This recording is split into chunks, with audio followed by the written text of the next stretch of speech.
In an alternate reality, the human race has never evolved the ability to lie. Everyone tells the absolute truth. There is no deceit or flattery or fiction. Mark Bellison is a screenwriter in a film industry only limited to historical readings because fiction doesn't exist. He has a date with beautiful and wealthy Anna McDougall's. She goes upstairs to finish getting ready and tells him that she might masturbate without him hearing. She is not really looking forward to the date, but she doesn't want to be single. In this world, relationships are defined by stark transparency, fostering both intimacy and discomfort. Mark feels that the restaurant he chose isn't impressive enough for Anna, but it's all he can afford. Financially, he is struggling. He lacks any substantial assets, and his job is on the line. When Anna comes downstairs, he hopes to make a move, but she finds him unattractive. They proceed to the restaurant where they order drinks. The waiter, noticing the mismatch in their dynamics, comments that Anna seems out of Mark's league. During dinner, Anna receives a call from her mother and discusses Mark candidly, referring to him as a fat loser and revealing that she has no intention of sleeping with him. After the date, Mark thanks Anna for attending, acknowledging that she only did so as a favor to Greg. At home, he watches a brutally honest Coke advertisement that reveals the drink as nothing more than brown sugar water, which contributes to obesity in children, yet encourages continued consumption. The next day at work, Mark meets with Frank and recounts his experience. Frank, in turn, shares his own grim reality. He spent the night throwing up painkillers after failing to take enough to end his life. Later, as Mark walks down the street, he encounters a homeless person holding a sign that reads, "I don't understand why I am homeless and you are not." At work, Mark watches a sneak peek for a movie titled Napoleon, which is nothing more than an actor narrating past events on camera, highlighting the stark reality of a world where fiction does not exist. Later, his secretary, Shelley, bluntly informs him that she has told everyone about his impending termination, leaving him without any messages. Mark's boss, Anthony, arrives and, in a candid conversation, tells Mark that his scriptwriting for the 13th century is far too bleak and uninspiring. With no room for compromise, Anthony fires him and leaves. As Mark processes the loss, he receives an email from Anna. While she acknowledges she enjoyed his company, she cites his appearance, financial status, and life position as the reasons for her disinterest in him. Mark packs his things at work, and Shelley tells him that she hated working for him. Brad Kessler, another colleague, dismisses Mark's work, criticizing his script about the Black Plague as unfit for a movie. He bluntly tells Mark that he's an awful writer stuck with an irrelevant century. Mark leaves the office, defeated. He visits an old shelter to meet his mother, Martha. The receptionist informs him that she is in poor health, and it's time to say his final goodbyes. Mark sits with his mother, sharing the news of his firing. The following morning, Mark is confronted by his landlord, who demands the overdue rent. With only $300 in his account, Mark is unable to pay. The landlord gives him a harsh ultimatum: vacate the apartment within a day.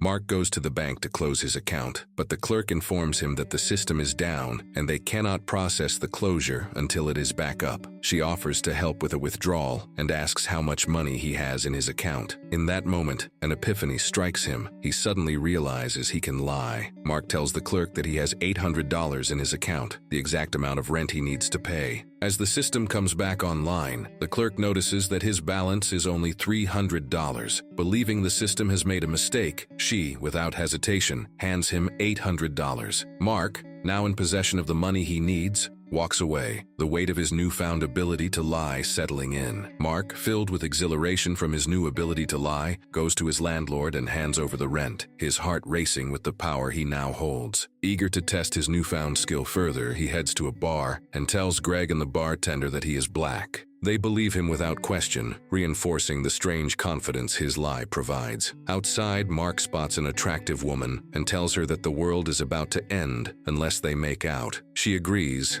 and they head to a motel. However, as the moment unfolds, Mark feels a sense of unease. He pretends to receive a call from NASA, assuring her that the world is safe. Later, he meets up with Greg again at the bar and, brimming with optimism, tells him they are going to get rich. The two set off in Greg's car, but a drunk Greg gets pulled over by a cop. Mark and Greg attempt to argue with the cop, but the officer quickly shuts them down. The cop asks Greg to step out of the vehicle, but Greg stubbornly refuses, prompting the cop to forcibly remove him. Mark gets out of the car and tells the cop that Greg is not drunk. The cop, without hesitation, believes him and apologizes for his mistake. Mark and Greg head to a casino. After buying chips, they make their way to the roulette table, where Mark uses his newfound talent to distract the others and lie his way to victory. He then goes to the casino manager, claiming he won the jackpot at a machine, but that no money had come out. Later, back at the office, Mark meets up with Frank, who is considering suffocating himself. Mark tells Frank not to follow through with his dark thoughts, reassuring him that things will get better. He promises that Frank will meet someone and find happiness. Frank, believing in Mark's words, wants to hang out with him that night. Mark takes a homeless person to the bank and helps him withdraw a large sum of money. He then visits an old age home, spreading joy among the residents with his lies. Later, Mark and Frank enjoy beers together. Mark calls Anna and asks for another date. He tells her that he's now in her league and that she should meet up with him to see for herself. She agrees, but makes it clear this will be their last date. As Mark reflects on his day, he watches a movie about the Industrial Revolution, written by Brad Kessler. Mark begins writing a fictional script. He meets with Anthony, telling him that he's discovered a manuscript detailing previously unknown events from the 1300s. Mark pitches the script to him, which centers on aliens landing in Babylon. The entire staff is captivated by the creativity and originality of the concept. They immediately want Mark to begin developing the movie. Later, Mark meets Anna and tells her that his father was an alcoholic who turned to a life of crime. Mark explains that his father was arrested during a burglary and spent the final years of his life in prison. Mark tells Anna that he is extremely rich and, by his own measure, now in her league. However, Anna responds coldly, expressing that she doesn't want half of his genetic code in her children. She bluntly adds that she doesn't want fat kids with snub noses. Mark is interrupted by a phone call and heads to the hospital to see his mother. At the hospital, Mark learns that his mother, Martha, has suffered a major heart attack and is likely going to die that night. Martha is terrified. As her vitals begin to drop, Mark, seeking to alleviate her suffering, reassures her that after death, she will go to her favorite place in the world and that everyone she knows will be there waiting for her. He adds that she will be young again. There is no pain, only love, and it lasts for eternity. Mark's words offer his mother a sense of peace and she dies quietly. The doctors and nurses watching are left bewildered by the strange and soothing revelation Mark shared with her. The next day, Mark is surprised to find a massive crowd gathered outside his apartment. News outlets have begun reporting on the miraculous revelation he shared with his mother. Anna visits him, seeking to understand everything Mark told his mother in her final moments. She insists that he must tell the world everything he knows, and after some coaxing, Mark reluctantly agrees. Greg arrives with beer and pizza, visibly upset that Mark never shared his revelations with him. Mark starts writing down some key points on a piece of paper. He notices the pizza boxes and decides to paste the paper on the backs of them. Once everything is in place, he goes outside and addresses the large crowd, sharing the 10 main points about the afterlife. He explains that after death, everyone goes to a great place, but only if they avoid committing 3 bad things. He also tells them that there is a man in the sky who controls everything, judging whether someone will go to the bad place or not. This man in the sky is also responsible for determining who lives and who dies. As the crowd listens, the realization begins to dawn on them that this man in the sky is also behind natural disasters and diseases. The crowd, outraged and fearful, begins to believe that this man in the sky should be stopped, questioning the fairness of the suffering they experience.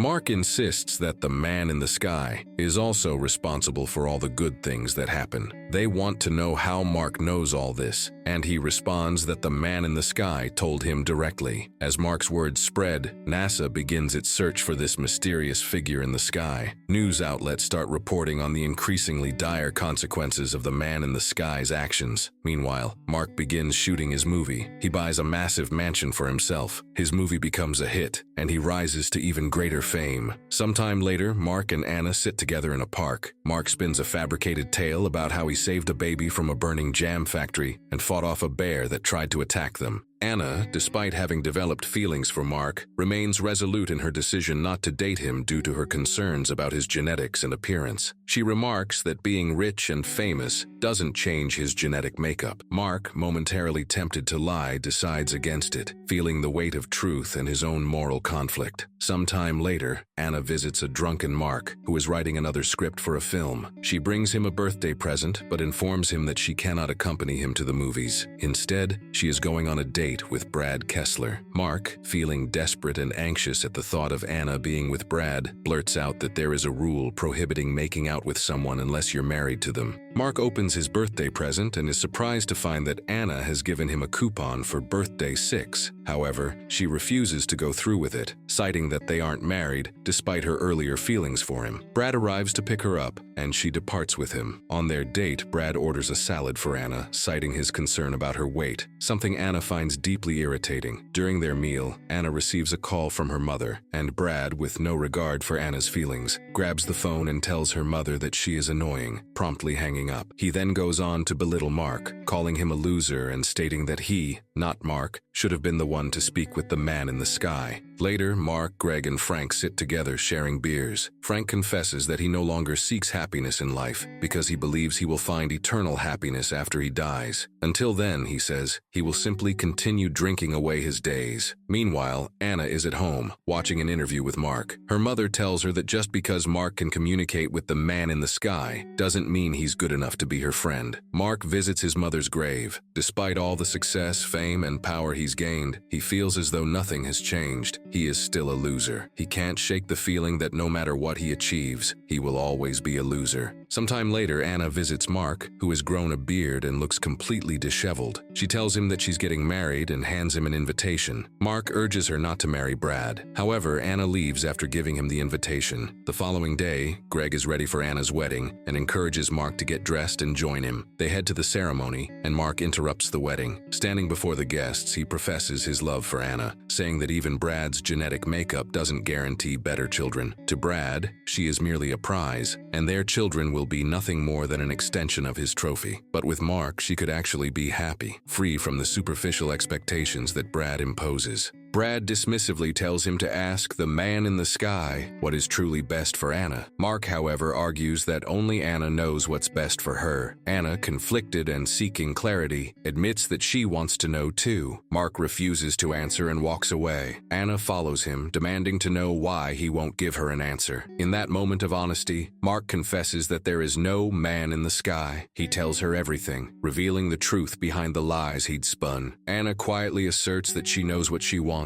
accepting the weight of the decision herself. Sometime later, Mark and Anna are married, and they have a child together, with another on the way. As Mark reflects on the changes in his life, he realizes that his ability to lie has passed on to his child, making him no longer the only one capable of deception. The movie ends with the three of them sitting together, sharing a meal. Please like and subscribe the channel for more videos like these.